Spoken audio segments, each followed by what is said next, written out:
So ladies and gentlemen, if you haven't been picking up the vibes I've been putting out there in my previous videos, I'm pretty much a huge fan of all forms of entertainment as far as video games, movies, anime, pretty much all forms of escapism that we have at our disposal to where we could just get a break from the crazy world we currently live in. So when I shut down my old channel and started up this new one, I had big intentions for this one of discussing all different types of media and just having a good time with my friends. Unfortunately, stuff doesn't always work out the way you planned. So realizing I didn't have the free time and or budget to actually accomplish all the different types of videos that I wanted to do, I decided to narrow the scope a little bit by focusing on my favorite genres, my favorite styles of games. Pretty much I wanted to narrow the focus to be about horror games, anime games if I have the time, and VR games definitely, while peppering in a few things on the side here and there when I have the free time. Enter today's entertainment. The Forest of Drizzling Rain was a game I picked up because I thought it'd be perfect for the Ardentifieds videos, but the more I played, the more I realized it just didn't really fit with what I was doing with that series. This game had such a good story in my opinion that I ended up sitting down and getting captivated in it to the point that where I really didn't want to make jokes about it, I just wanted to discuss it. And at one point I even found myself thinking,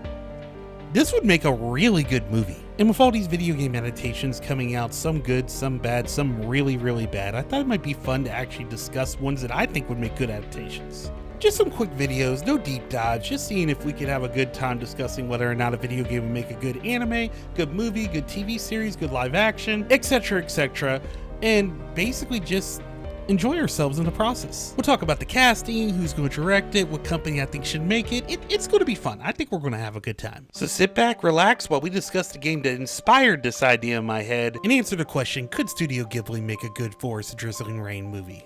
So apologies ahead of time if I end up screwing up any of these names, but we're going to go over a brief summary with no spoilers of the story. The skinny of it is our protagonist is heading back to the birthplace of her parents in hopes of getting to know more about her lineage after both her parents died suddenly. But what she doesn't know is the village has a dark past, one of which her family is intimately involved with. The Taking Spirit has been abducting and murdering children for some time, and Shiori's family took it upon themselves to be guardians against her. Or so everybody claims. It could just be a myth. Either way, Shiori is a kind-hearted spirit who's going to do the best she can to help out around the village until she uncovers the truth, no matter where that truth may lead her. Not to mention it won't be easy for her to find anything because she's got the deck pretty much stacked against her. She'll have to deal with a superstitious crowd, some bullying, some xenophobia, a possible dark spirit that's after her, but luckily she won't have to deal with it alone. Despite most of the village having trust issues, there's a few other colorful characters sprung about that are willing to help her out because they see the good in her, including a mysterious stranger that she met in her grandfather's archive who's determined to protect her. Honestly, if you haven't had the opportunity to play it yet, I've recently found out that the version I played was the remake, but honestly, I really think you should pick it up and give it a shot. For anybody that's already picked it up, let me know down below what you think of the casting suggestions I make for this movie. Let's start with Shiori. She's kind-hearted and strong, kind of neurotic, a little bit on the side of always apologizing even when there's no reason to apologize. She's definitely one of those always with the best intentions type people. Not to mention she's very brave and always willing to fall on the sword if it means helping out another person. For her voice actress, this was pretty easy for me. I honestly had a voice pop up in my head immediately and is Megami from Food Wars, and that goes for both the Japanese and the American voice actress. Next up is our mysterious stranger. His name is Kotaro and he clearly has a deep connection with Shiori, therefore we would need somebody with great chemistry to bounce off of Megami's voice actress. It may be a small role with very few actual voice lines, but I feel like you still would need a good pick to like really bring the character to life. For him I had to think about for a bit, but I'm going to go with the Japanese voice actor for Kirito and the American voice actor for Soma. Next up is Miyako, a standoffish young schoolgirl who honestly has a bit of a stubborn streak. Once you get to know her, you realize that she is a kind-hearted person underneath all them layers and has Shiori's best interests in heart, possibly even having feelings for her. Now whether those feelings are romantic or as a big sister, either way, there's a connection between the two people. I hate to do this again, but sorry not sorry, I really think the voice actress of Yuki from Food Wars, American and Japanese, would be perfect for this role. I am trying to mix it up, but honestly sometimes you just got some voice actors and actresses who just work really well together, and it would be just great to see them continue working together.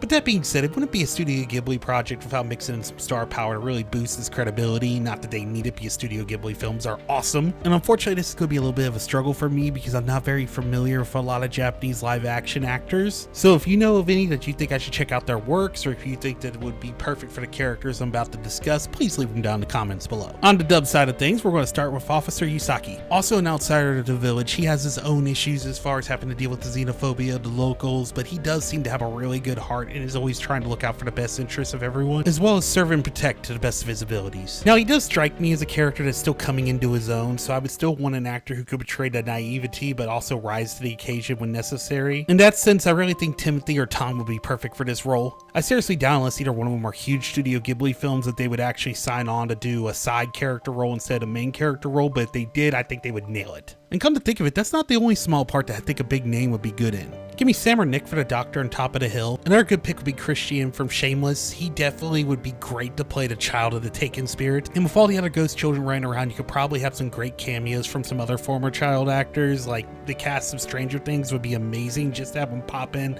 and just kind of voice a few lines here and there to make it really creepy. Yeah, I know they're a bit older now, obviously, but I still think they would do a good job. And honestly, I wouldn't be opposed to the rest of the side characters being filled in with some unknowns. Get some fresh blood in the door and see what they're capable of and have a good time.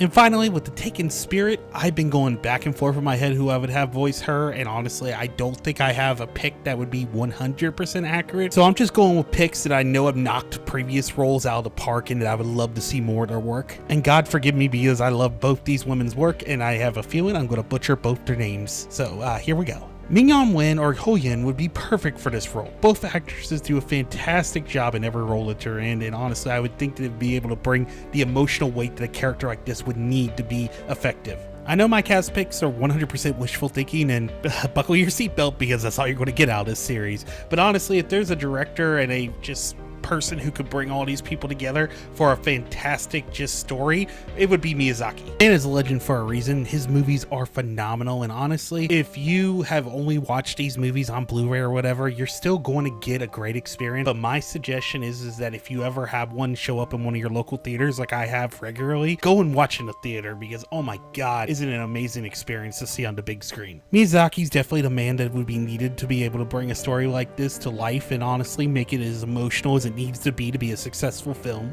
And definitely one I would love to see in the future. Thank you for stopping by today and checking out this new series I'm going to be doing. I'm probably going to do 4 or 5 of these to just see the reaction behind them, but honestly, they are a lot of fun and I'm having a good time making them. They also give me a nice little buffer to give me a little additional time to work on the identified sort of quick dive reviews to just make sure I get them the way I want to get them before I release them, and also provide content for the channel while you guys wait. Comment down below if you agree with my casting choices, or maybe if you feel like you know a better one. Like I said, I would love to hear some of the more overseas actors that you feel would be able to voice the characters really good so I can look them up myself. Or maybe there's a better dub actor that you guys feel would be able to portray the characters better, and I would love to hear your opinions on the subject. And make sure you don't forget to let us know down below if you think that Studio Ghibli and Miyazaki could make a great Forest of Drizzling Rain movie. If it's not obvious, I definitely do think they could, but I would still love to know what you guys think in the comments down below. And if I've earned it, like, follow, subscribe, and share out the video so we can help the channel grow.